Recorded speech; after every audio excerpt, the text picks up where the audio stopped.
Ahora sí. Bueno, antes de empezar la clase de hoy quería contarles un poco, o sea, es lo que dijo Luciano, vamos a hacer un repaso no, vamos a ir viendo cosas de estadística. La clase de hoy creo que es media pesada, perdón, pero hay un montón de cosas para ver. Igual no se preocupen, la dividí en varias partes, hay partes que van a estar ahí para mostrarles, para entender cosas que vimos en la clase pasada, pero no es que tengan que saber todo lo de esta clase, lo voy a pues, decir qué es lo que sí tienen que saber hacer en el futuro. Lo demás son cosas extra para entender mejor, pero bueno, si después no las usan, no hay problema. Pero, bueno, como dice acá, en la clase de hoy probablemente no midamos nada, vamos a usar las mediciones que ya tenemos, aunque si alguien quiere medir, puede medir. Ya vamos a simular mediciones. Entonces alguien se preguntaría, esto lo quería ocultar, ya estuvieron viendo, eh, ¿por qué? ¿Por qué no vamos a medir nada? ¿No? Yo vine al Labo 1 para hacer mediciones, no para hacer cosas teóricas. Excepto capaz alguien teórico que está contento de no tener que hacer mediciones. Entonces le quería contar un poco de cómo fue mi experiencia en Labo 1, muchos años atrás, que para mí el foco, después lo entendí muchos años después, hace relativamente poco, el foco estaba puesto en obtener un número. ¿Y a qué me refiero con esto? De, por ejemplo, no sé, medir y obtener el valor de la gravedad. Y si da bien, y si da mal, bueno, no sé, miran de vuelta. Esa era la sensación que me quedó de Labo 1 hace muchos años. Y para mí la física no es eso, ¿no? La física es otra cosa, capaz de hacer eso es ingeniería, medir y que te dé un valor. Y donde digo un número siempre es un intervalo, ¿no? Por las dudas. Eso es lo que aprendimos en la primera clase, pero entonces les cuento, como extra y algo divertido, una idea de una práctica especial que trajeron una vez, que básicamente es este video de YouTube. Hay un canal que se llama Joseph Machine, que el tipo hace todas máquinas súper complejas para hacer algo sencillo como este hacer un sándwich. Y literalmente el chico entendió que esto era Labo 1, en el final de Labo 1, nosotros, esta idea de hacer prácticas especiales, uno trae un proyecto, yo quiero medir esto, básicamente quería armar una máquina de estas. ¿No? Y esto, o sea, es ingeniería si quieren, construir todo esto es un quilombo, re difícil, pero no es física. Después mírenlo si quieren, tranquilo. Voy a sacar. Entonces, esto no es física. Entonces, ¿qué es física? Física es entender cómo se relacionan las variables de nuestro problema, ¿no? De poder modelar, que es la ciencia en general, poder modelar algo, algún sistema, algún fenómeno que vemos. Entonces, por ejemplo, ¿qué dice la ley de Hooke? ¿Qué dice la ley de resorte? Probablemente la vieron como la ley de resorte es K por el desplazamiento, ¿no? Pero en realidad lo que dice es que la fuerza de un resorte es proporcional al desplazamiento. El K no es tan importante, es el número particular para este resorte o aquel resorte. Es un número. Lo que sí es interesante ver es que cuando yo estiro el resorte, cada vez hace más fuerza y cada vez más fuerza, y esa fuerza es lineal con el resorte. ¿No? No importa tanto el K. Y no solo eso, sino que es una aproximación esto, de lo que realmente hace un resorte. La fuerza del resorte puede ser algo muy complicado, pero no puedo hacer un Taylor del resorte, ¿sí?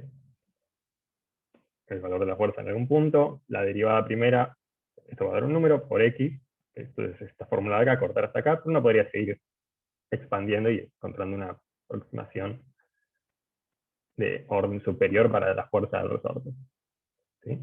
Pero bueno, hay que ver si vale la pena hacer esto, no vale la pena. Entonces les cuento, lo mismo pasa por ejemplo con el caso de caída libre. Si uno, esto es algo que pasó el cuatrimestre pasado, que llegamos a hacer esto, cuando uno hace una caída libre, uno espera que la trayectoria de algún objeto siga una parábola, ¿no?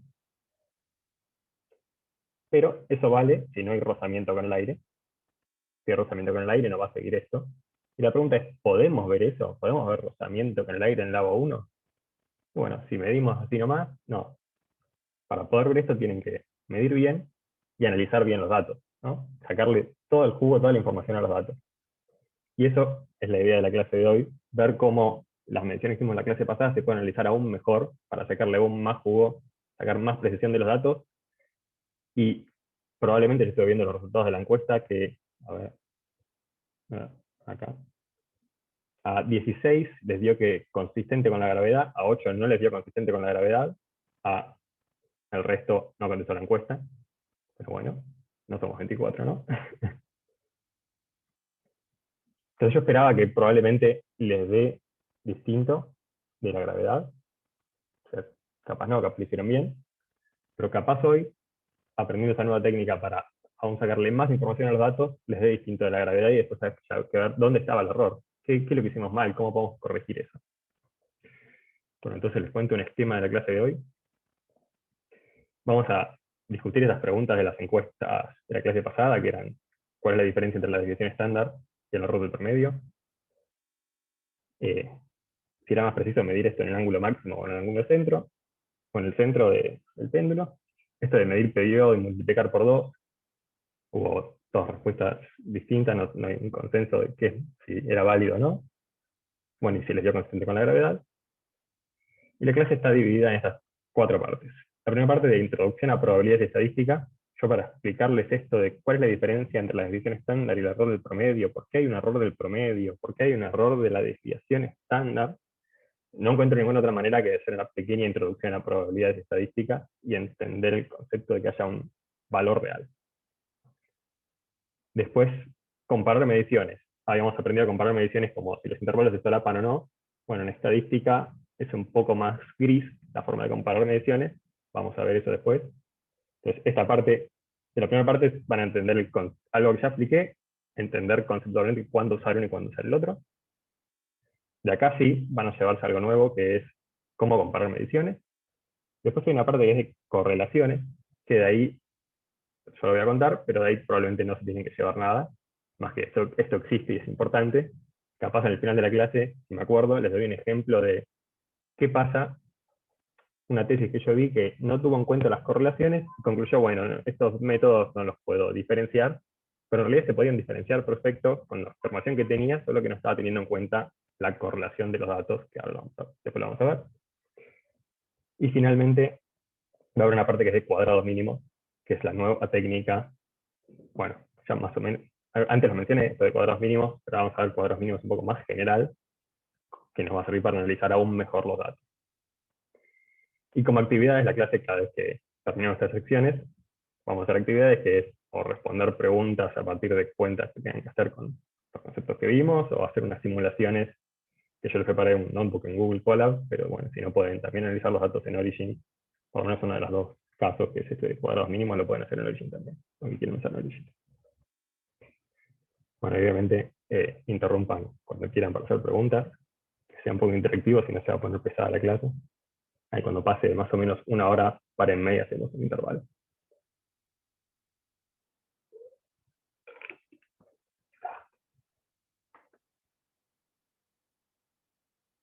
Entonces, primera parte, la de estadística. Vamos a borrar todo como era acá. Y correr. Entonces, bueno, la motivación para esta parte es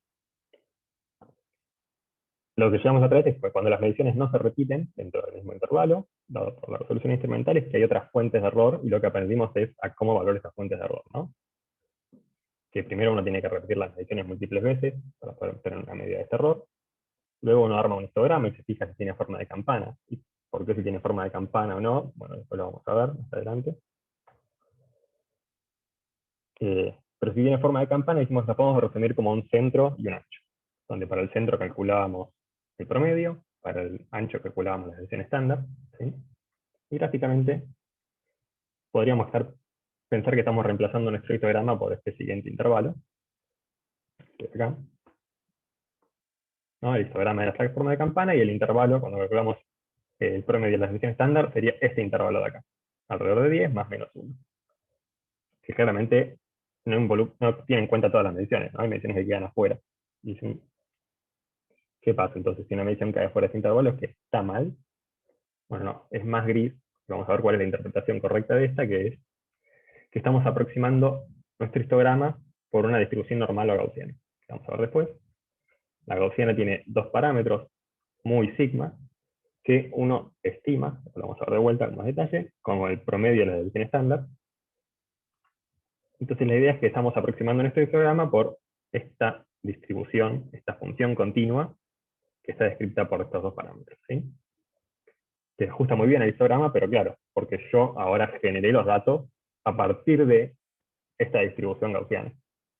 Pero la otra pregunta que vamos a responder es ¿por qué es razonable pensar que las mediciones tengan esta forma? ¿No? Acá yo las simulé así, es obvio que tenían que tener esta forma. ¿Por qué las mediciones tienen esta forma de campana? Entonces eso es lo que vamos a responder un poco en esta primera parte. ¿De dónde sale lo normal o gaussiana? ¿Por qué es razonable pensar que tienen esta forma de las mediciones? ¿Qué interpretación le damos a las mediciones que caen afuera del intervalo? ¿Por qué el promedio de las versiones estándar tienen error? ¿Sabes? Y bueno, ¿y qué reportamos por una medición? Tenemos promedio de desviación estándar, promedio de error de promedio, desviación estándar y error de la desviación estándar. Tenemos estas distintas medidas. ¿Cuál es la que hay que reportar? Eso es lo que vamos a responder en esta primera parte. Perdón, Mauro, eh, te interrumpo un segundo. No sé si lo dijiste y no lo entendí, o no lo dijiste, no entendí bien qué es la normal o gaussiana. No, eso Eh, lo voy a contar después. O sea, ok, acá ok, les ok. conté qué vamos a ver en resumen para que tengan una idea. Vamos a tratar de Ah, contestar ok. esas preguntas de dónde sale lo normal, pero ahora se los voy a mostrar bien más adelante. Está bien, listo. Gracias por preguntar. Entonces, bueno, introducción a probabilidades estadísticas. Entonces, el objeto básico de probabilidades estadísticas es la variable aleatoria, que es el ejemplo más simple, podría ser el resultado de arrojar una moneda, ¿no? Si sale cara o seca, que tiene un 50% de probabilidad de que salga cara o seca. En general, una variable aleatoria es una cantidad, una magnitud, que cada vez que yo la mido, da un resultado distinto, como la moneda. ¿Sí? Y está completamente descrita por la distribución de probabilidad. ¿Cuál es la probabilidad de que salga cada valor? Entonces, la moneda en estadística se llama distribución de Bernoulli, que tiene probabilidad P de que salga 1, que representaría cara, y 1 menos P, tiene que sumar 1 a la probabilidad, de que salga 0. ¿Sí? Uno la podría escribir así como una función partida. Concentremos en el caso donde P es 0,5 la moneda. O sea, hay 0,5 de probabilidad de que K sea 0 o seca y 0,5 de que sea 1. ¿Sí? Y podemos entonces generar una variable aleatoria en Python con esta función.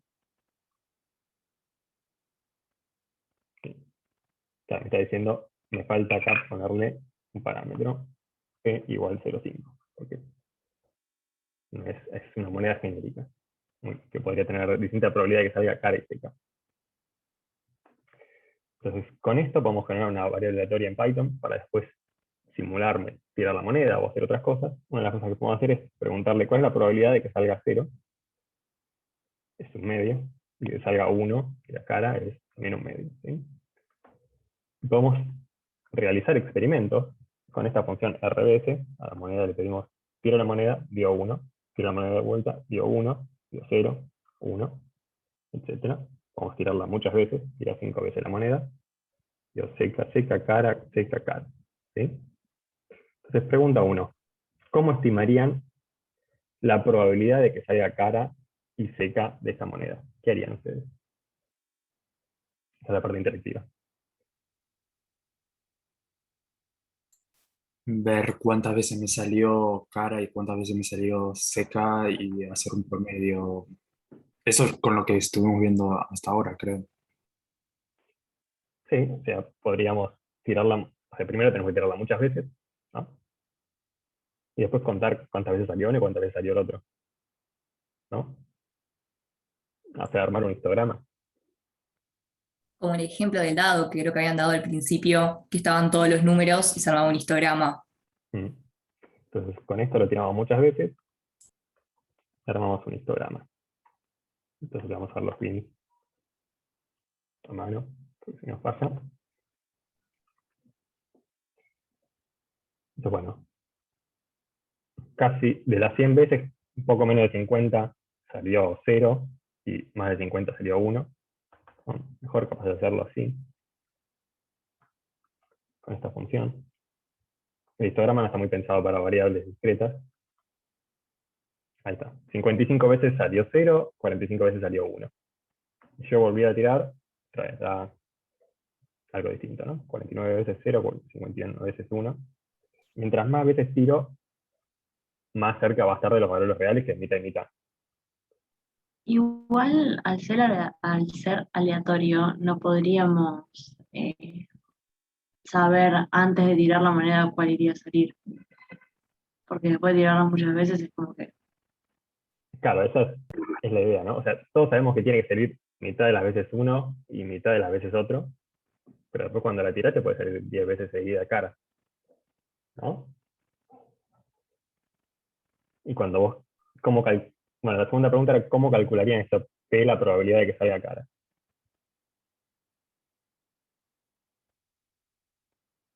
A O sea, en la partir de, próxima medición o en el total de todas.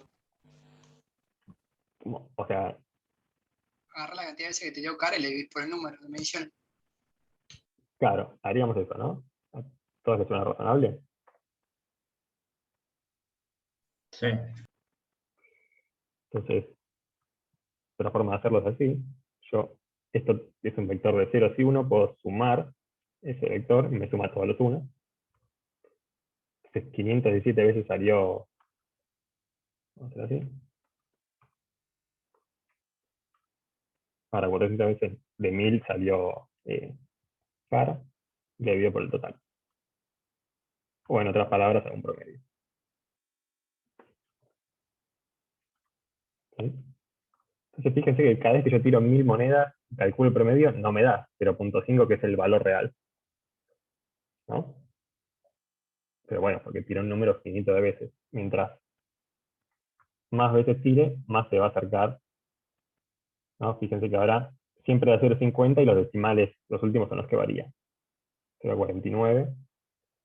Pero si tiro pocas veces, bueno, se va a alejar mucho más. 0.5, 0.7, 0.2. Entonces hay un valor real, que es el que queremos estimar, que es la probabilidad de que salga cara, y que debería ser 0.50, pero nunca podemos saberlo exactamente, y lo que podemos hacer es estimarlo. Pero este promedio, que es la forma que lo estimamos en este caso, tiene que tener un error.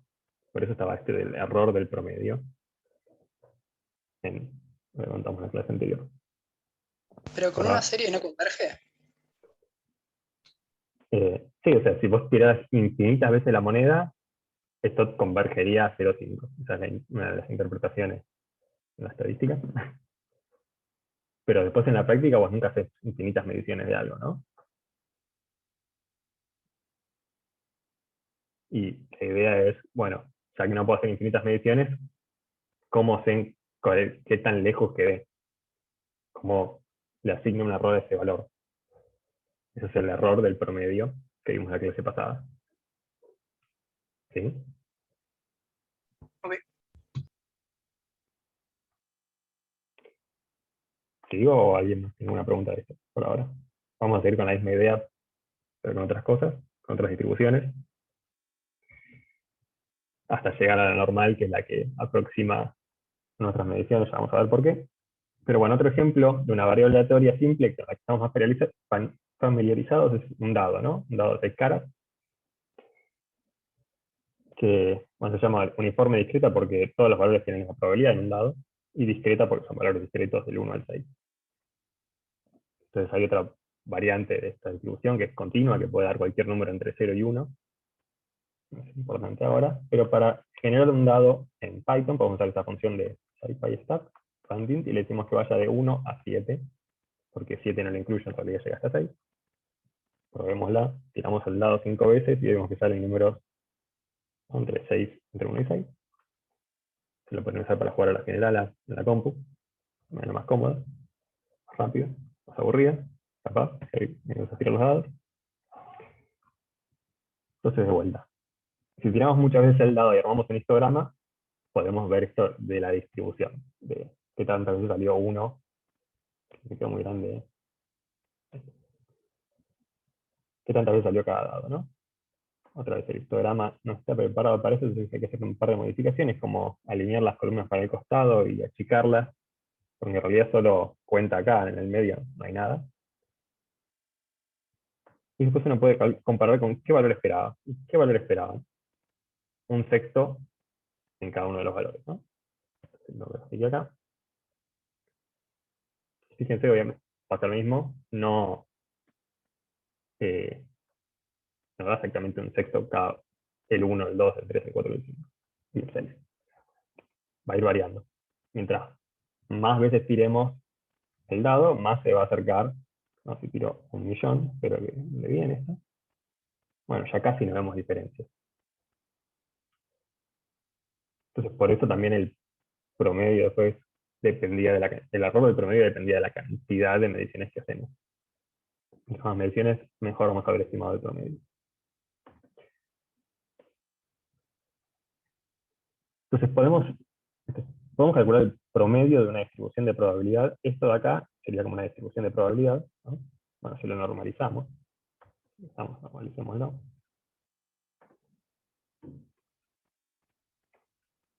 Si lo normalizamos, ahora si dividimos por las cantidades de mediciones, que acá funciona por detalles de que justo el ancho del bin tiene ancho 1, si no esto fallaría. Fíjense que da, bueno, un sexto, que es esto, ¿no? Un sexto es 0,16. Claro. Entonces el histograma nos habla de la distribución de probabilidad de estos valores. Y lo que yo le preguntaba es cómo calcular un promedio de una distribución de probabilidad. ¿Qué sentido tiene este promedio de una distribución de probabilidad? ¿No? Entonces imaginemos qué pasa cuando calculamos un promedio de un set de valores. Por ejemplo, acá tiramos un dado 5 veces, salen este set de números. Y calcular el promedio es sumarlos y dividir por la cantidad de números, ¿no? Ahora no hay nada raro. Uno puede reordenarlo así. Saca factor común, entonces hay una vez 1, 3 veces el 2, 2 veces el 4 y una vez el 6. Distribuye la división. Entonces, un séptimo de las veces salió 1, 3 séptimos el 2 y así. Entonces, en el fondo lo que está haciendo cuando calcula un promedio es calcula la fracción de veces que salió un número por el valor que salió, la fracción de veces que salió el 3, el 2 sería por 2, que es el valor que salió, la fracción de veces que salió el 4 por el 4 y así. Entonces, en otras palabras, el promedio es la fracción de veces que salió el valor por el valor en sí. Entonces, si uno cambia la fracción de veces que salió el valor por la probabilidad que esperaba que salga el valor, uno puede calcular el promedio teórico. Sería un nombre inventado. No sé. Sí, ¿Puedes explicar otra vez por qué se divide por 7? Me perdí ahí. bien. Entonces, porque dije 5 acá, esto lo cambié después. Estiramos un dado 7 veces. Son 7 números. Entonces, cuando haces el promedio de 7 números, tenés que dividir por 7. Los sumás todos y dividís por 7, ¿no? Ahí está, ahora sí. Gracias. Esto es lo que confundió. Sí, sí. Sí, perdón. Lo cambié para poner más fracciones. Pero bueno, la idea es que podemos hacer una analogía entre calcular el promedio de un set de mediciones con calcular el promedio de una distribución. Si sabemos dónde reemplazamos acá lo que es la fracción de veces que sale cada número con la probabilidad de que salga cada número. Entonces, para el dado podemos hacer esa cuenta, donde sería un sexto por 1 más un sexto por 2 más un sexto por 3. Pero bueno, en Python directamente no nos dice así. Si le pedimos el promedio al dado, donde ahora el dado no es un número, es el dado, que es esta cosa rara, nos da el promedio teórico que es 3,5. Después pueden chequearlo, hacer la cuenta.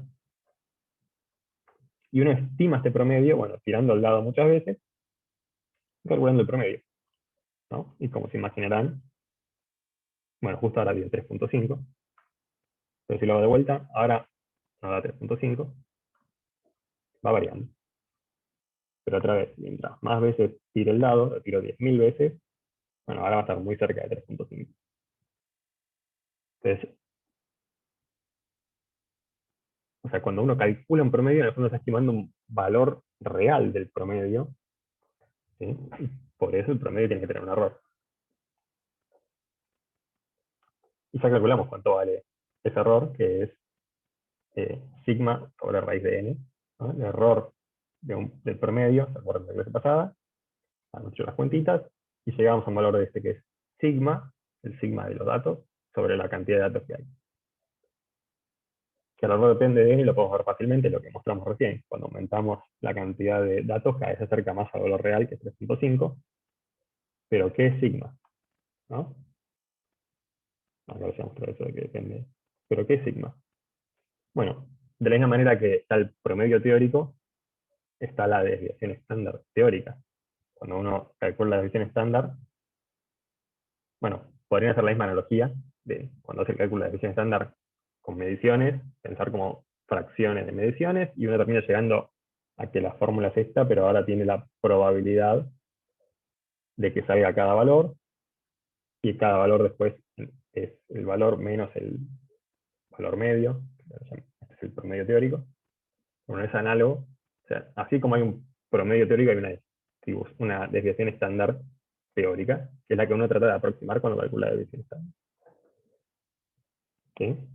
Entonces, para el dado, si uno hiciste la cuenta teórica con las probabilidades de que salga cada valor, debería dar unos 70. Pero ahora yo tiro el dado muchas veces y calculo la desviación estándar.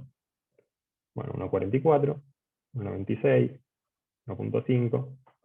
Y otra vez, mientras más veces tire el dado, más cerca va a estar del valor real de la dispersión de las mediciones, de los valores posibles.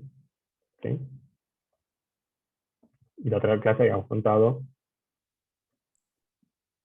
Una consulta, Mauro. Sí. Perdón que te interrumpa. En este caso, la desviación estándar, como no me lo imagino tanto como con la campana gaussiana, o sea, ¿qué sería en este caso? No, o sea, es una cuenta, uno hace esta cuenta con la distribución. Sí. ¿Sí? Ahora, que tenga sentido usar esto para un dado, no tiene ningún sentido, ¿no?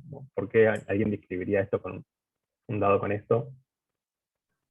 Ah, ok, se está haciendo la cuenta, pero no estamos viendo el ancho de ninguna campana, o sea, es como la Claro, cuentita. en el fondo, o sea, está calculando una especie de ancho, solo que nadie escribiría esto como, bueno, un ancho promedio, ¿no? Si vos Claro, querés escribir esto, claro, decís, no, va de 1 a 6 y todos tienen la misma probabilidad. No vas a decir, claro, está claro. centrado en 3.5 más menos 1.70. No, pensé que por ahí representaba otra cosa en este tipo de... No, no, no. eh, Está ok, perfecto. Sí. Por eso después vamos a llegar a la normal, donde sí tiene sentido hablar de un promedio, una distribución estándar, y qué interpretación se le da a eso, en ese caso. En este buenísimo, caso no es, gracias.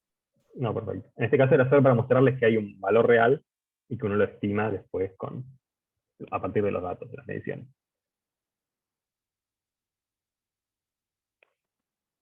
Entonces, lo que les quería mostrar acá es el error del promedio, que era de esta manera: sigma del promedio era el sigma de los datos sobre raíz de n. En la práctica uno termina usando, nosotros lo estamos usando intercambiablemente, pero termina usando S, que es calculado a partir de los datos. ¿Sí? Nosotros en el laboratorio vamos a usar indistintamente sigma o S, que es la desviación estándar. Pero bueno, en realidad sí hay una diferencia, y una es el que calcula a partir de los datos, y otro es el valor teórico. De la misma manera que para el promedio estaba el valor teórico que decíamos, que generalmente se le llama mu, por eso acá había un mu, que no sé si lo mencioné antes, perdón. Y el valor, después que uno calcula de los datos, que le estamos poniendo X barra. ¿Sí? Nosotros vamos a ¿Ese usar, qué sería exactamente? ¿qué No me sería qué queda cosa? claro, ese. ¿Qué sería? ¿Cómo es el nombre? O sea, ¿qué es? Esa es la desviación estándar. ¿No era sigma la desviación estándar? Sí, pero una es la teórica, la que si vos supieses realmente cuánto debería salir cada valor, por ejemplo, en el dado un sexto cada uno, la podés calcular. Y esta la calculás tirando el dado varias veces y haciendo la cuenta. Ah, claro, genial. Entonces, Perfecto. cuando uno hace NP STD de desviación estándar con números, está haciendo esta cuenta en realidad. Cuando lo que quería calcular era pero no lo puedes saber nunca, es el teórico. Entonces, ese sería Claro. el valor de la desviación estándar teórica, o sea, experimental. Sí, este sería como el experimental y este es el teórico. Entonces, en las fórmulas donde en realidad va el teórico, como nunca podés saber el teórico de una medición real, usas el experimental. Y para calcular el experimental, ¿qué tendrías que reemplazar en la formulita del teórico? O sea, en principio, en vez de los porcentajes teóricos, tendrías que poner los porcentajes que salieron de verdad. En vez de los PI tendrías que poner los FI. Pero el MUS, Y el ¿cómo MUS, representa? bueno, usas el promedio experimental también. Ah, claro, ok. ¿Sí? Está perfecta la pregunta. Mauro, ¿podrías repetir qué es mu? No entendí. Entonces, Ahí va, sí, me acá había está. olvidado. El promedio X barrita es el promedio a partir de los datos, con las frecuencias que salieron, y mu es el promedio teórico con la probabilidad que debería tener cada valor, que nunca lo sabes, Claro, claro. ¿no? Gracias. O sea, uno sabe para el dado es un sexto, pero bueno, después, realmente cuando agarras un dado, está bien hecho el dado, capaz tiene una cara rota y ese lado sale menos por alguna razón. No sé, no está bien distribuida la masa adentro y sale más el 6. No tiene que tirar al dado muchas veces y probarlo. Entonces hasta acá Ahora, bien. S de X es el error de promedio. ¿Qué cosa? ¿Esto? SX este que calculamos cuando dimos S por la Sí. raíz de N. Es el error de promedio eso. Sí, Genial. Perfecto. Gracias. no, perfecto. Entonces, esta primera parte hasta acá, lo que quería mostrarles es que hay un promedio de desviación estándar real, teóricos, y un promedio o desviación estándar que uno calcula a partir de los datos, y que eso entonces tiene que tener un error, ¿no? ¿Por qué uno llega a esto, a estas fórmulas? Hasta ahí se entendió por qué tiene que haber un error, básicamente, que era una de las preguntas que había en la clase pasada. ¿No? Pues yo calculo promedio, ¿por qué tiene error? ¿Dio este número exacto? Bueno, no, porque estamos tratando de estimar un valor real que no conocemos.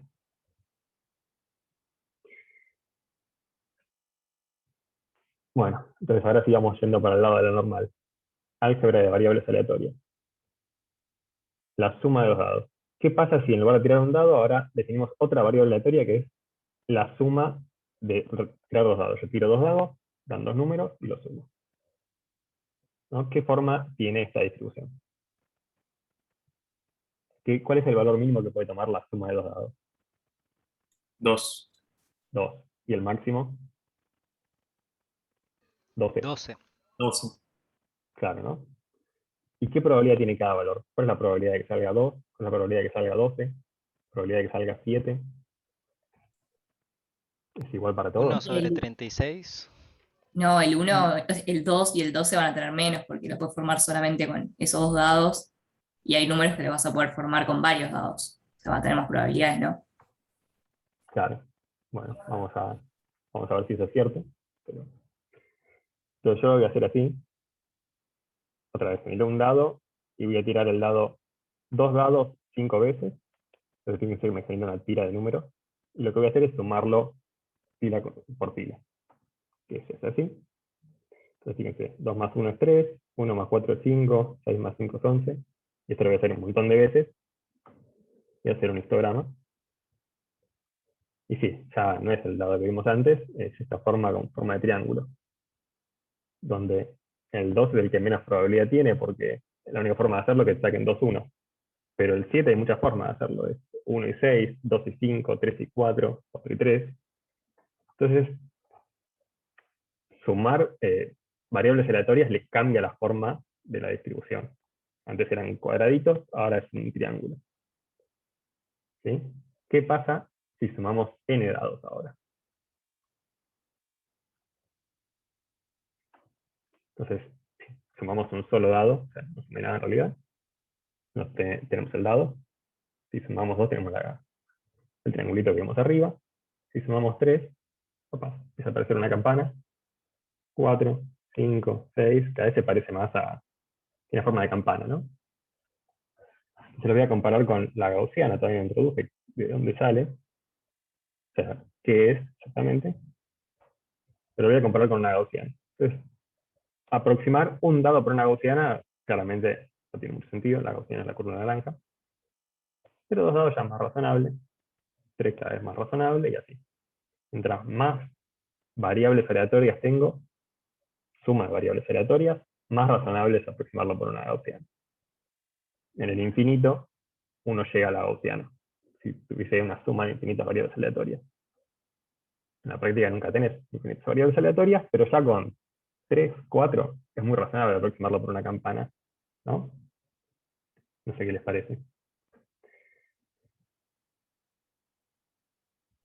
Pero, perdón, la gaussiana es, o sea, es una forma de campana que varía dependiendo del problema. O sea, siempre es una campana, pero va variando, ponerle el ancho y el alto, o siempre, eso no entendí. No, ahora lo voy a introducir, que es la gaussiana. Ah, perdón, perdón, No, no, perdón. está perfecta la pregunta. Me parece que acá, esperen que voy a cerrar esto, volver a abrir, me parece que falta algo. No sé bien qué pasa, que a veces falla.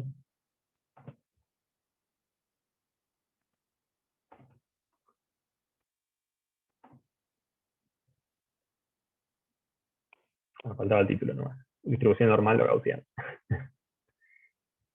Entonces, ¿qué es la distribución normal? Es esto que uno conseguiría si suma infinitas variables aleatorias. Tiene esta forma funcional, que es una exponencial a la menos x cuadrado, que grafiquémosla acá para ver qué forma tiene, esta forma de campanita.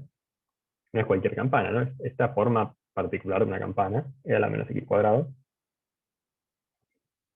Tiene un máximo en x igual 0. Y en general uno lo escribe con estos dos parámetros que ya había mencionado al principio, mu y sigma.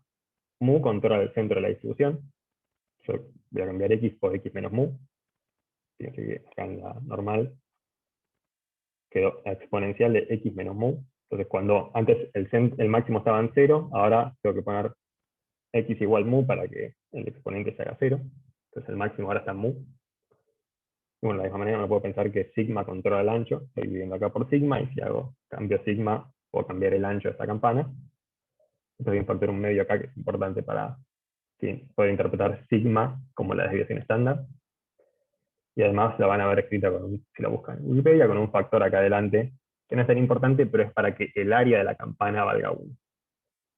Porque así como el dado, la probabilidad de cada dado tiene que sumar 1, bueno, acá el área, esta distribución de probabilidad tiene que dar 1. O sea, en algún lado, la probabilidad tiene que valer 1, 100%. No es tan importante eso. Si les muestro acá entonces qué pasa cuando grafiqué la gaussiana. Voy variando el mu, fíjense que cuando varío mu se corre por un costado, y cuando varío sigma se ensancha. Fíjense que si se ensancha se aplana, porque tiene que conservar el área, y si achico sigma, se hace cada vez más angosta y más alta para conservar el área. ¿Sí? Entonces tiene estos dos parámetros, que es lo que nos interesa para decir cuál es la gaussiana, lo que describe cuál es la gaussiana, dónde está y qué ancho tiene, y uno los estima a mu, que en el fondo es el promedio de la gaussiana, como el promedio de los datos, y sigma como la desviación estándar de los datos o de las muestras. Entonces yo acá estoy creando una gaussiana o normal, también se llama, con centro 10, ancho 2, voy a sacar muchas muestras, la guardo en X y voy a calcular el promedio de las desviaciones estándar.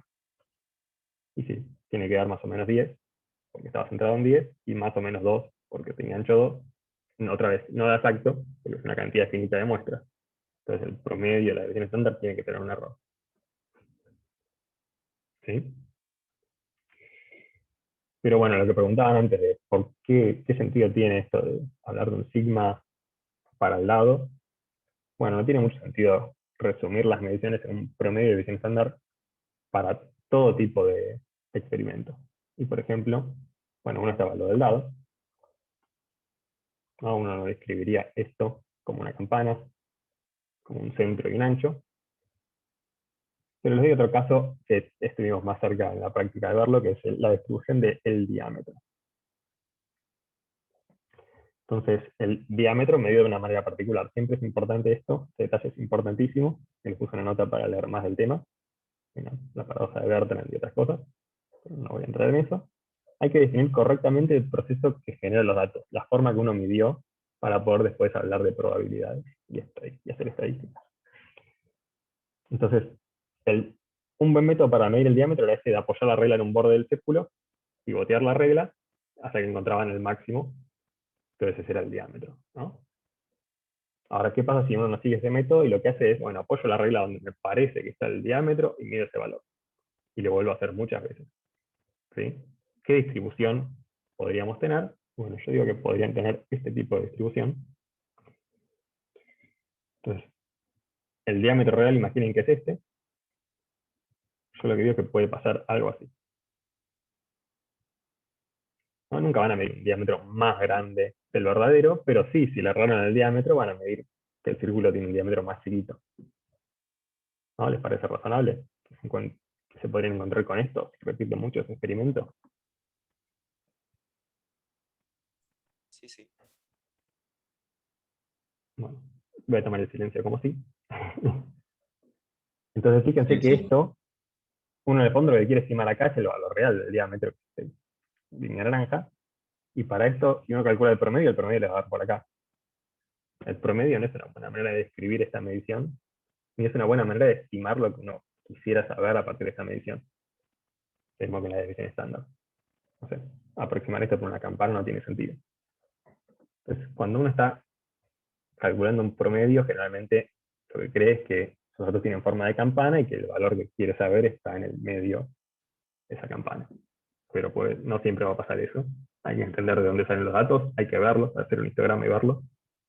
Y después ver si tiene sentido calcular de esta manera cuál es el valor real o no. ¿Sí?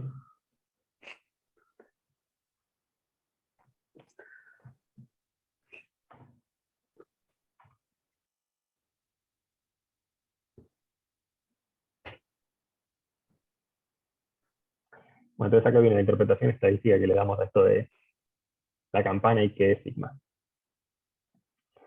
Entonces yo les decía, ustedes tienen estas distribuciones de probabilidad, ahora para un dado o para dos dados. Si yo les pregunto cuál es la probabilidad de que salga 3 para un dado, bueno, la probabilidad es el alto de esta barrita, ¿sí? Un sexto. ¿Y cuál es la probabilidad de que salga 3 y 4? Bueno, tengo que sumar las dos barritas. Un sexto más un sexto, un tercio. Y lo mismo puedo preguntarme para dos dados. ¿Cuál es la probabilidad de que salga 2? Bueno, el alto de esta barrita, que es un 36avo, que decía en un momento. Pero la probabilidad de que salgan valores entre 6 y 8, bueno, tengo que sumar el alto de estas barritas, que no sé cuánto da. Ahora, uno puede pensar lo mismo para la gaussiana. Bueno, la gaussiana es esto. ¿Y cuál es la probabilidad de que salga 10? En este caso, la gaussiana está centrada en 10, tiene ancho 1, centrada en 10, ancho 1. ¿Cuál es la probabilidad de que salga 10? 0,4. 0,4. ¿Alguien me parece que está de acuerdo o no está de acuerdo con esto?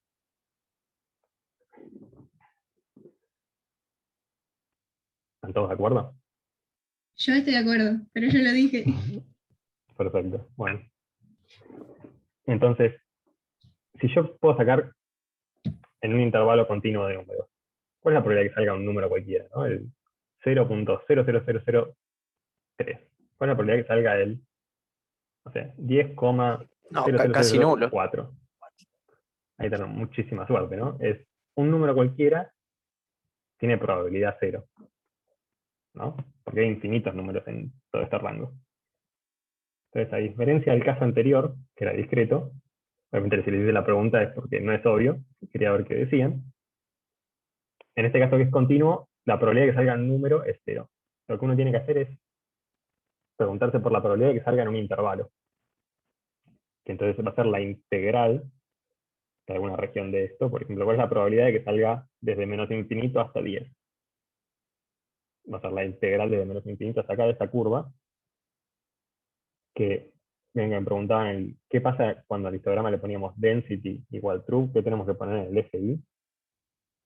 Bueno, esto es una densidad de probabilidad, cuando yo la integro da una probabilidad. La probabilidad de que salga, por ejemplo, desde menos infinito hasta 10, algún valor es 50%, porque es la mitad del área que tiene esta curva. ¿Sí? La probabilidad de que salga desde menos infinito hasta infinito es 1, tiene que integrar a 1, 100%. ¿Esto se entiende lo que estoy diciendo? ¿Qué tiene que ser el área? Perfecto. Sí, vamos bien. Entonces, bueno, si uno grafica En la gaussiana, el ancho de un sigma, alrededor del promedio que es 10, es esta parte verde, pero uno podría considerar otros anchos como 2 veces sigma o 3 veces sigma, generalmente se usa.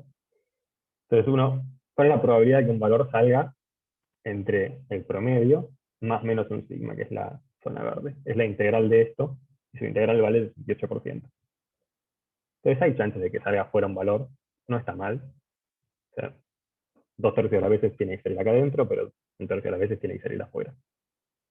Entonces es más gris. Que salga afuera no es que esté mal, hay probabilidad de que salga afuera, pero bueno, ¿cuál es la probabilidad de que salga más allá de la zona amarilla? Bueno, de que salga dentro de la zona amarilla y verde, ¿no? Todo este rango, que es 2 veces 2 sigma. Sigma valía 1, acá va de 10 menos 2, 8, a 10 más 2, 12. ¿No? Mu más menos sigma, la integral vale 95, o sea que la probabilidad de que caiga fuera de ese intervalo ahora es 5%, acá hay menos chances. Lo mismo con 3 sigma, no podría ser esa, la probabilidad de que caiga dentro de 3 sigma es 99%, la probabilidad de que caiga fuera 1. Entonces uno va a medir, después lo vamos a hacer bien, va a medir a qué distancia, cuántos sigma cayó algo del promedio. No va a decir solo si cayó adentro o afuera de un sigma. Entonces, si no cae dentro, no esté mal, es lo que decía recién. Hay distintos criterios, por ejemplo, en física de partículas se usa 5 sigma como criterio, que equivale a esto, a 99.9994, o sea que la probabilidad de caer afuera de ese intervalo es 1 en 1.000.000. Y lo que dicen es, bueno, mi resultado está a más de 5 sigma, entonces debe ser que está mal, no coincide con ese intervalo. Eso es lo que se dice en física de partículas. En otras áreas es menos estricto y se usa 2 sigmas generalmente.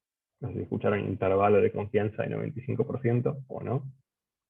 Creo que lo mencioné en otra clase para esto de las vacunas y COVID. Esto es lo que se descubrió hace poco, perdón que te interrumpa, pero esto es exactamente lo que se descubrió hace poco, que decían que estaban rompiendo una teoría fundamental, ¿no? Porque había un número de sigmas de error que había pasado, que hacían el experimento. Puede ser en física de partículas, justo que lo mencionaste. Lo de los muones, claro que saltó Santi. Sí, si ven noticias de física de partículas, siempre hacen las cuentas y lo que dicen es, bueno, hasta que no se haya alejado más de 5 sigma, no sabemos, que realmente no coincide con nuestra teoría. Entonces, generalmente lo que hacen es, dicen, no sé, por ejemplo, no sé, el muón. ¿Existe el muón? Asumo que no existe. Si no existe, tiene que dar 10. Y hasta que no dé, no sé, 15, que es más de 5 sigma, no sé, no, capaz existe, capaz es una fluctuación estadística. Eso es lo que dicen ellos. Claro, muchísimas gracias.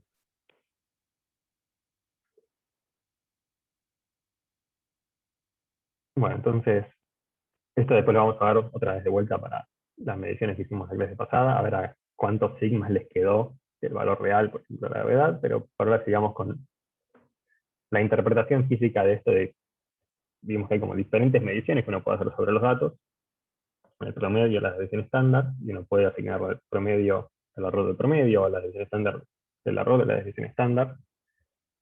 Pero ¿cuál usamos para nuestra medición, no? Y la respuesta a esta pregunta de qué reportamos no te la da la estadística.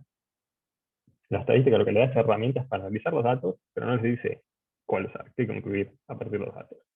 Ustedes tienen que interpretar, en base a ese experimento, qué es lo que les interesa reportar. ¿Qué es la cuenta que realmente quieren hacer sobre los datos? Hay muchas cuentas para hacer. Entonces, primero tienen que entender de dónde vienen los datos, cuál es el proceso que los generó y qué se quiere describir. El centro de la distribución se quiere describir o se quiere describir alguna medición cualquiera de la distribución. ¿Sí? Entonces vamos a ver un par de ejemplos para entender esto. Entonces un ejemplo sería la altura de las personas. Imaginen que medimos a n personas y armamos un histograma. El histograma dio esto.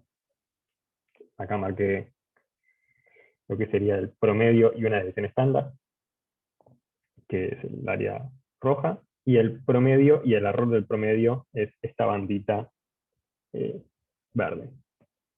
Que es muy chiquita, pero porque hay 10.000 mediciones, o no sé cuántas puse, mucho, entonces el promedio está muy bien definido. Entonces, ¿qué reportarían para esto? Que es la altura de las personas. Reportarían esta banda, promedio y desviación estándar, o promedio y error de promedio.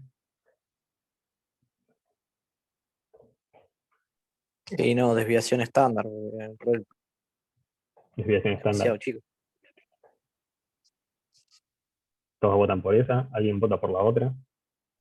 Yo voto por la otra. Yo pensé que primero diría promedio y el error de promedio. O sea, yo diría la desviación estándar porque el error del promedio es tan chico que medio que no te dice nada. Es decir, sí, bueno, la persona promedio mide esto, más o menos ese valor tan chiquito y no es lo real, porque la persona promedio no estaría midiendo eso. Si tirás la desviación estándar, tenés como un rango más importante de personas que cubre tu promedio. No sé, pienso yo. Para mí falta la pregunta, tipo, definir bien la pregunta para ver qué respuesta das con los resultados. Está excelente lo que acaba de decir el compañero. Es casi como si hubiese leído lo que dice acá abajo. ¿Qué reportaría? Acá le ponía un montón de valores. Hay que hacer una pregunta más específica, ¿no? De entender para qué lo vamos a usar. Por ejemplo, una pregunta posible sería, quiero diseñar los colectivos tal que el 68%, la mayoría de las personas, se pueda sentar de manera cómoda. Entonces, en el fondo, yo lo que quiero describir, fíjense que ustedes hablaban de, bueno, es muy chiquito el error, muy grande, pero ¿para qué? Si yo quiero describir una persona, no el promedio de las personas, una persona, yo quiero describir esta distribución, ¿no? Y este ancho que es el rojo. El promedio no me habla de una persona cualquiera, me habla del promedio. ¿Sí? Entonces, por ejemplo, para responder esta pregunta, quiero diseñar los colectivos tal que el 68% de la gente se pueda sentar cómoda. Bueno, tengo que hacer los asientos para que la gente entre 160 y 180 se pueda sentar cómoda. ¿Se entiende? Sí, sí. Entonces, otra vez con la altura de las personas, pero ahora va a haber otra pregunta distinta. Ahora, la idea es, definimos un protocolo para medir el torso de una persona. Y medimos muchas veces con ese protocolo y armamos un histograma. Queda esto de acá. Otra vez, podemos reportar el promedio más la desviación estándar o el promedio más el error del promedio. ¿Y qué reportamos?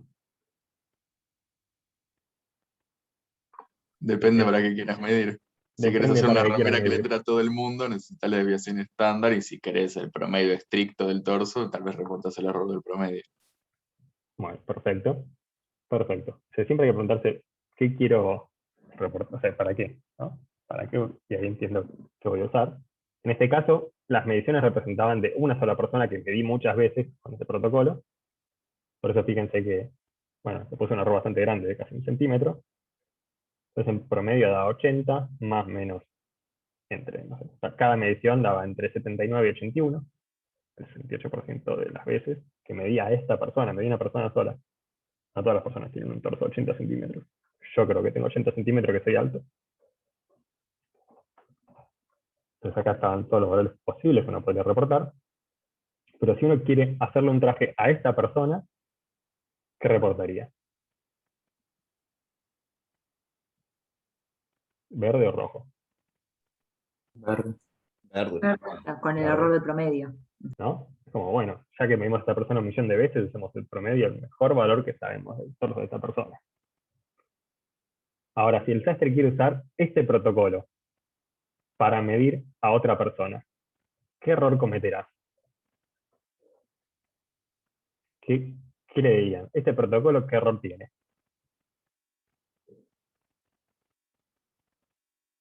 ¿Qué de estas cosas acá? Y el error de una sigma. medición. El sigma, ¿no? O sea, este protocolo que lo usamos, le erramos al valor real en más menos 1. Con este error para el sigma, pero lo que nos importa es qué tanto le erramos al valor real con este protocolo. La precisión de nuestro método de medición. Después capaz lo usa para medir a otra persona que no está acá, que tenga valor real 60, y cuando lo mide da 59, 61. ¿Sí? Entonces otra vez, Sí. con las mismas mediciones podemos responder distintas preguntas. ¿Qué queremos calcular las mediciones? Depende ¿Cuál es nuestra pregunta? Si queremos hacer un traje a esta persona o si queremos describir el protocolo este de medición, la forma de medir qué error tiene. ¿Sí? Sí. Bueno, entonces, otro ejemplo más por las dudas. Esta vez va a quedar claro en este lado 1 cuál es la diferencia y después cortamos. Las mediciones vieron que ustedes me pasaron las mediciones del metrónomo. O por lo menos algunos de ustedes me pasaron las mediciones del metrónomo y yo les puse estos gráficos en el Discord. Entonces, este es el periodo del metrónomo. Yo agarré las mediciones de cada uno de ustedes. Está explicado acá abajo.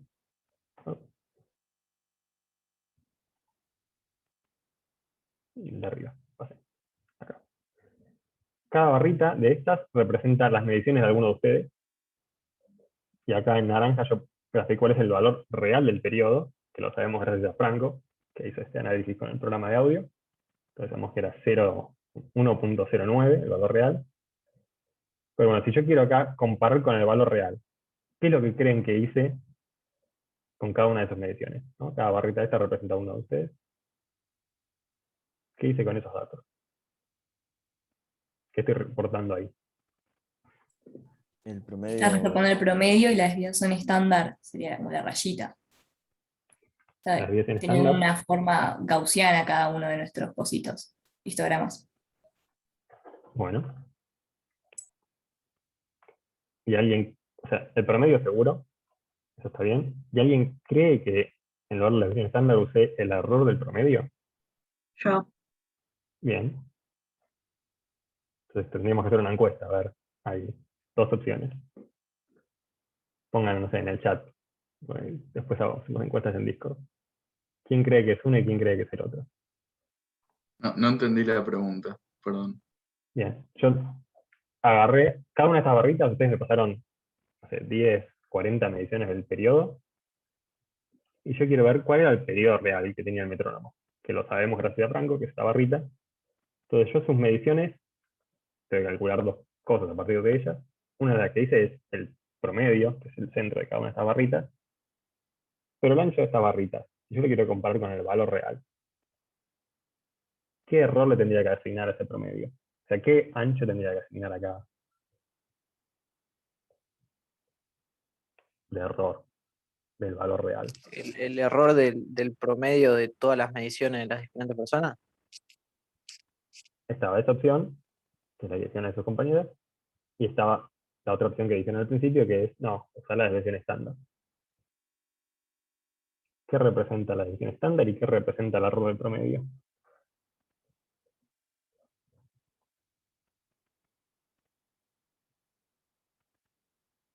¿No? La desviación estándar, que es el ancho de sus distribuciones, es el error de cada una de sus mediciones, que tiene que ver con su precisión al medir, una vez.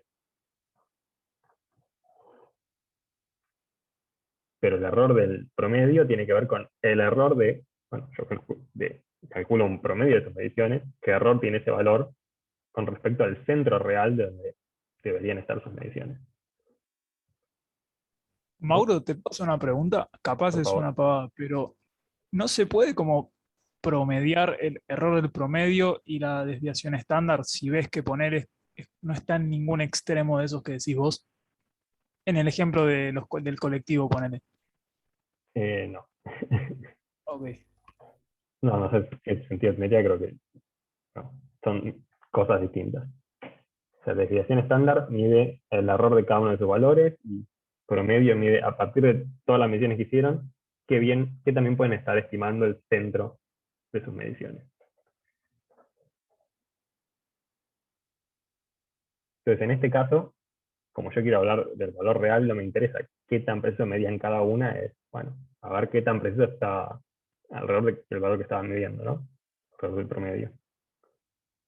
Ahora vamos a hacer una encuesta a ver si quedó claro esto, pero acá en este ancho estoy usando el error del promedio de cada uno de ustedes. Y después estaba el otro, tiempo de respuesta. Yo acá lo que quería saber era, bueno, qué tan preciso medían. Entonces, ¿qué sería? si yo quiero evaluar eso, ¿qué tan preciso me dieron cada uno de ustedes? Cada barrita representa a uno de ustedes. ¿Qué le calcula a esas mediciones? ¿Y qué es el error de esa barrita? ¿Qué es el ancho de Y ahí esa usas la barrita? desviación estándar, ¿no? Claro, es la desviación estándar, ¿no? Yo agarro sus mediciones y calculo la desviación estándar que me dice qué tanto le erraban cada vez que medían. O sea, le erraban por tener un tiempo de respuesta para invocarle justo cuando sonaba el metrónomo. Y como ancho que le puse. Acá me parece que es más obvio. El error de la El desviación. error de... Sí. Sí. Acá creo que no hay dudas de qué es eso, ¿no? Una pregunta. Acá para calcular el tiempo de respuesta, que vos decís que vendría a ser la desviación estándar, en la formulita de antes de la desviación estándar, ahí, ahora que sí tenés el valor real, en vez de poner X promedio, deberías poner el valor real para saber cuál era la desviación estándar con respecto al valor real, no con respecto al promedio que nos dio a nosotros. O la desviación estándar con respecto a qué estás calculando, si no. No sé si se entiende. Está bien, o sea, sí. Podrías usar como el valor real, daría apenas distinto. No es importante esa diferencia ahora.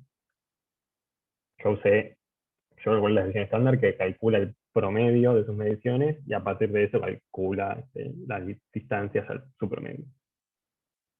Ah, ok, o sea, era qué tanto le errábamos nosotros con respecto a nuestro propio promedio de nuestras mediciones, ¿sí? Sin necesariamente comparar con lo que no nos debería haber dado.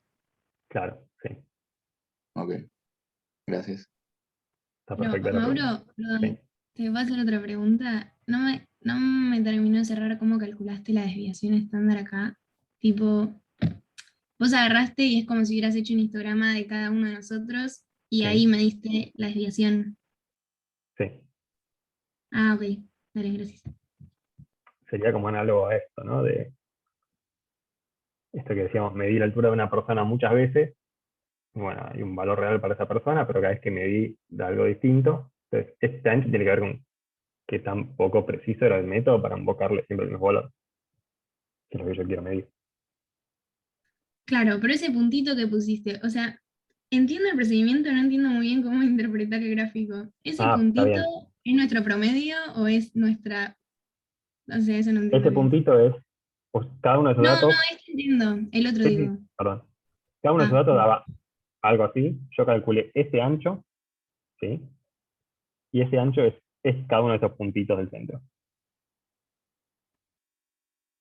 ¿Sí? ok, el ancho es el puntito. El ancho es el puntito, sí.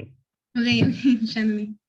Perfecto. Y Claro. esta barrita, bueno, ese puntito tiene que tener un error. Es el error ese que mostré en la clase pasada. Ah, ok, claro. Dale, gracias. Entonces, el puntito en este gráfico sería el error que teníamos, o sea, el tiempo de reacción que teníamos ante cada periodo. Claro, sí. O sea, cada periodo lo midieron más o menos, o sea, el 68% de los datos estaban dentro de 50 milisegundos del promedio que tenían ustedes al medio. Espera, Sí, a veces le entonces, pasaban 50 más, 50 menos, a veces el 100 puntito más. es la desviación estándar y la barra es el error de la desviación estándar. Sí. Ok, genial. Claro, no lo mostré acá. O sea, no lo ¿Cuál puedo era el graficar. error de la desviación? Perdón, que ya me perdí. No, está perfecto.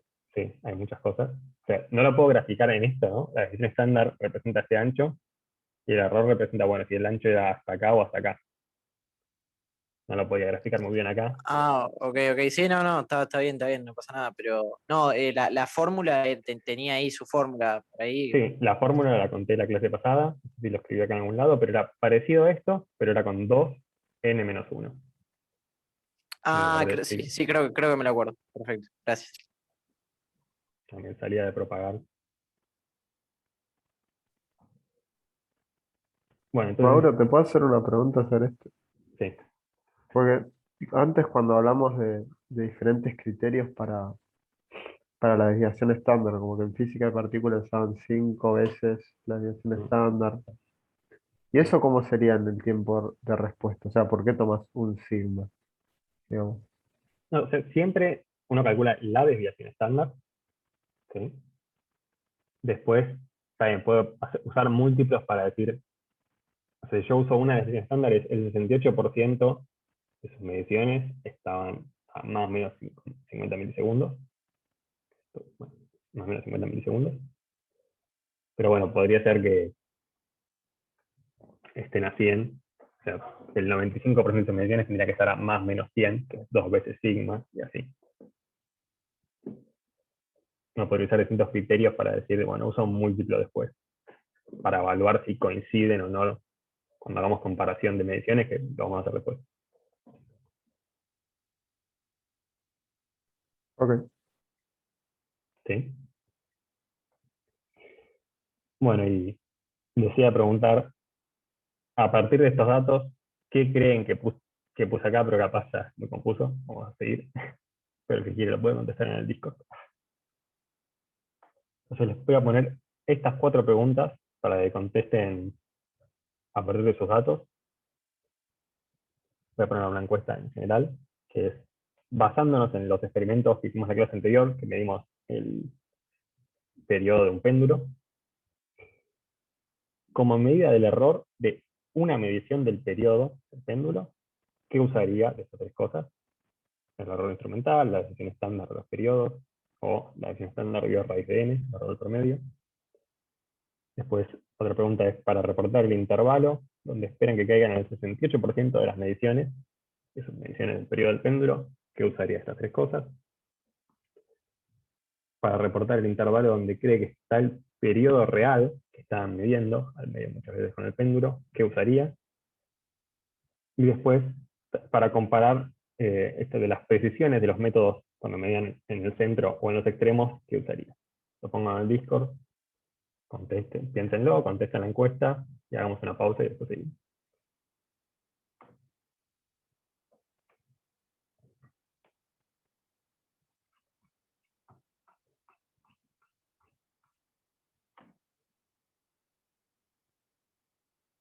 Pueden preguntar igual.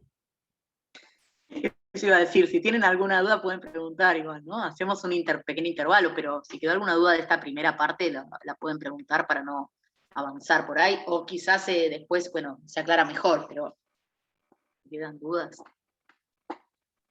El Hola, intervalo, sí, perdón, que preguntaron no, 15, perdón. 15 minutos, 15 minutos, ¿te parece, Mauro, más o menos? Dale, sí. 3, 15, 12. Y media empezamos. Sí, media. Un punto. Perfecto.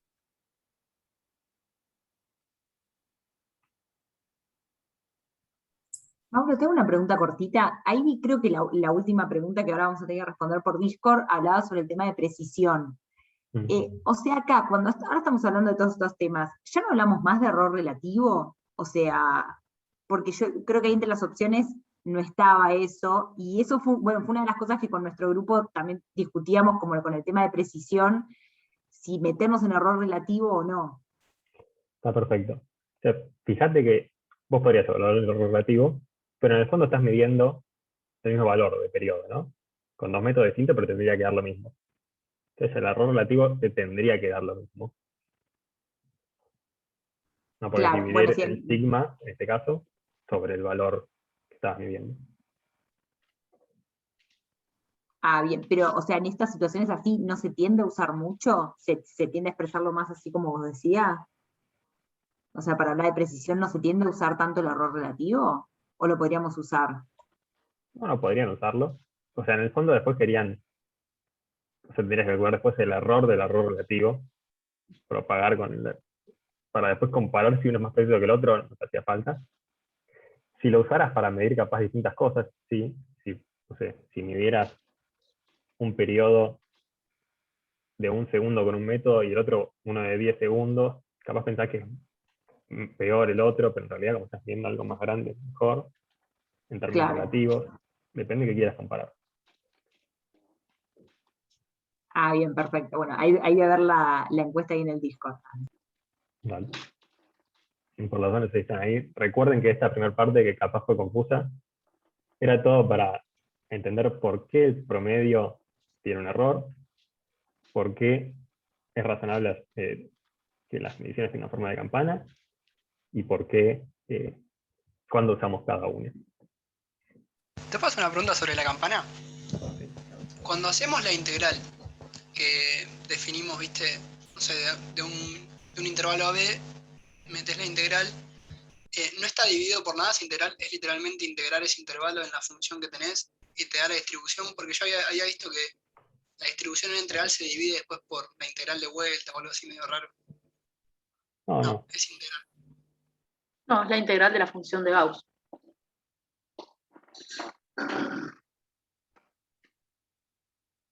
¿Cuánto daría si uno integra la función de Gauss, por ejemplo, desde menos sigma hasta más sigma? Pi sobre algo, creo. Pi cuadrado sobre algo. Es raro. ¿No es lo que había dicho Mauro del 60 y pico %? Exactamente. 0,68, ¿no? En este caso. Pensé que decías, o sea, si sigma sería todo infinito y todo eso. No, desde la función de Gauss, así como está, desde menos sigma hasta sigma. Fíjense que no reemplacé ningún dato por nada, simplemente... ¿Siempre daba eso? Claro. Lo que pasa es que, bueno, cuando vos medís, ya cuando vos medís no tenés una función de Gauss, ¿no? O sea, eso es lo que diferenció bien Mauro, de lo que es la desviación estándar respecto del sigma. Cuando uno calcula la desviación estándar, la calcula a partir de sus datos.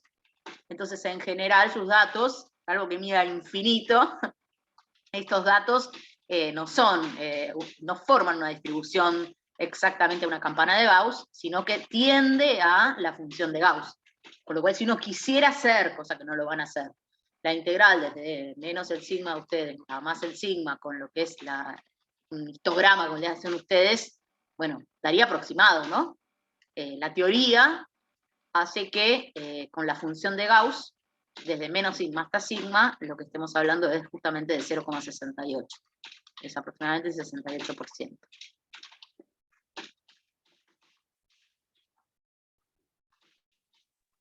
Buenísimo, gracias. ¿Qué significa eso físicamente, por ejemplo? ¿Qué significa que yo tenga ahí un 68% entre menos sigma y sigma de una función gaussiana? ¿Qué significa? ¿Sirve para algo saber eso?